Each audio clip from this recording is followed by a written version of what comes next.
म आकाश, मलाई त चिन्नु नै भएन। एउटा ठुलो सपना बोकेर सानो घरमा बस्ने। गोजी त रित्तै छ, तर यो सपना देख्ने आँखा धेरै धनी। हेलो गाइज, आज पनि सुरुवातमै म फेरि यहीँ आइपुगेको छु। कस्तो मेरो बोली तोत्ले भइ पठाउँछ क्या।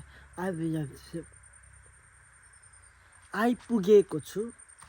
अनि म आज के कन्टेन्ट बनाउने त, के गर्ने त भन्दाखेरि केही थिएन। केही नयाँ बनाउनु चाहन्छु म, तर त्यसैले जे छ त्यही हेरौँ। तपाईँहरूलाई म आज बनाना देखाउन जाँदैछु होइन। हाम्रो घरमा चाहिँ यहाँ हेर्नु, आम्मामामा हो देखिएन सर, आम्मामा हो बनानाको खेती यति धेरै छ। खेती त नभनौँ, एउटा रुख के भन्छ बनानाको बोटमा एउटा यति बनाना फलेको छ होइन। अनि त्यहाँदेखि यो बनाना चाहिँ टर्लक्क ढल्केर मरेको छ। यसको जिन्दगानी यहीँसम्म मात्र हो है त।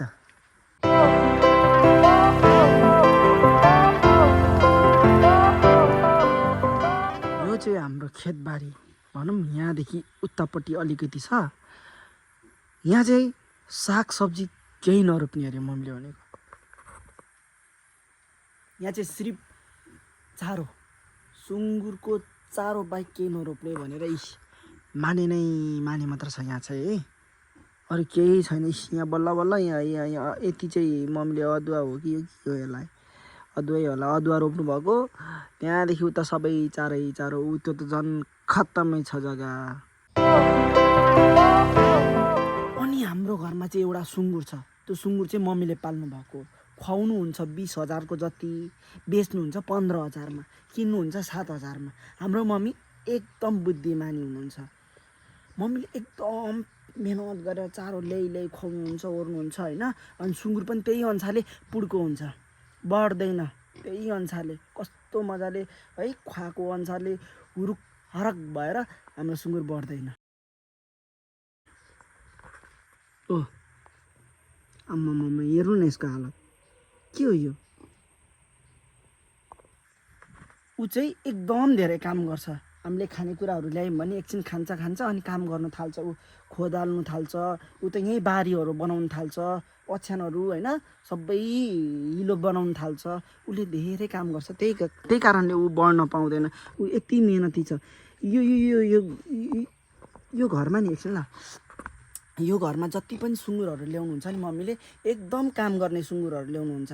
जहिले सुँगुर ल्याएपछि राखेपछि उनीहरूले यहाँ यो घरमा बसेपछि काम गरी खानु सक्दैन। उनीहरूले खाएको तिर्नै पर्छ। उनीहरू त्यस्तो इमान्दारहरू सुँगुरहरू यो घरमा आउँछ क्या।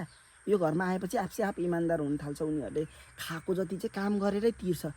त्यही भएर उनीहरूलाई खुवाए अनुसारको उनीहरू हरक रुख चाहिँ हुन सक्दैन। उनीहरूको पनि दुःख छ। उसले काम गरेको नि म तपाईँहरूलाई देखाउँछु ल। एक काम नछुट्याइ, दिनमा एकचोटि काम नगरिकन उनीहरूले खाएको त्यो तिर्नु पर्दो रहेछ क्या। उनीहरूलाई त्यो भित्रैबाट तिर्नु मन लाग्दो रहेछ।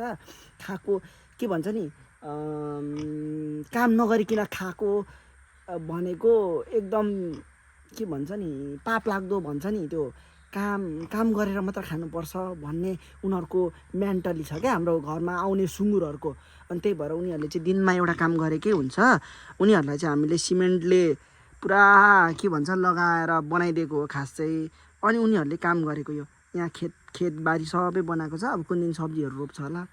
अनि त्यहाँ पहिलेको सुँगुरहरूले पनि धेरै काम गरेको छ। उनीहरूले यो घरमा बस्दाखेरि होइन, काम गरेको तिर्ने नै अरे। नतिर नगर, त्यसो पर्दैन। तिमीहरू ढुक्क खाएर बस भनेको होइन मालिक, हामी त तिर्नुपर्छ। खाएपछि हामीले जहिले पनि काम गर्नै पर्छ भनेर उनीहरूले धेरै काम गरेर गएको छ। त्यहाँहरू टन्नै हेर्नु न, हाम्रो देउ चाहिँ धेरै काम गरेर गएको छ होइन। अनि हाम्रो मम्मीले चाहिँ जहिले सुँगुरको नाम चाहिँ एउटा नाम राखिदिनुहुन्छ, अलक्षिणी। यो अलक्षिणी सुँगुरले मेरो घरमा, यो अलक्षिणी सुँगुरले सबै खनेर गर्नुहुन्छ होइन। मम्मीले राखेको सुँगुर चाहिँ काम नगरिकन नखाने, उनीहरूलाई काम गर्नै पर्छ। त्यति इमान्दारी सुँगुरहरू छ यो घरमा। ओइ आइज बाहिर, तेरो अनुहार देखा कतै भाइरल हुन्छ कि हेरे कि। यसको चाहिँ फेरि क्यामेरामा आउने बित्तिकै जहिले एक्सन देखाउने कामै हो। होइन खक्रक्क परेको जिउ लिएर आएको छ। अनि यो चाहिँ स्कुलबाट भर्खरै आइपुगेको, चस्मा पो लागेको छु।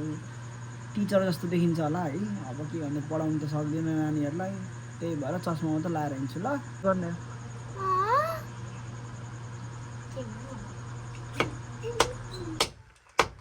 अहिले चाहिँ म चारो काट्दैछु सुँगुरको लागि होइन। म यस्तो पनि काम गर्छु क्या, तपाईँहरूलाई थाहा नै छैन। हेर्दा अल्छी लाग्ने, अल्छी गर्ने जस्तो देखिन्छ होला, तर होइन। हात काटिदिउँ, हात काटिदिउँ, हात काटिदिउँ, मेरो हात काटिदिउँ। काट्दिनँ, देख्नुभयो। काँडाहरू बिझे नि, बाटोमा हिँड्ने आँट अझै बाँकी छ। दिनहरू खासै नभए नि, मुस्कुराउने रात अझै बाँकी छ।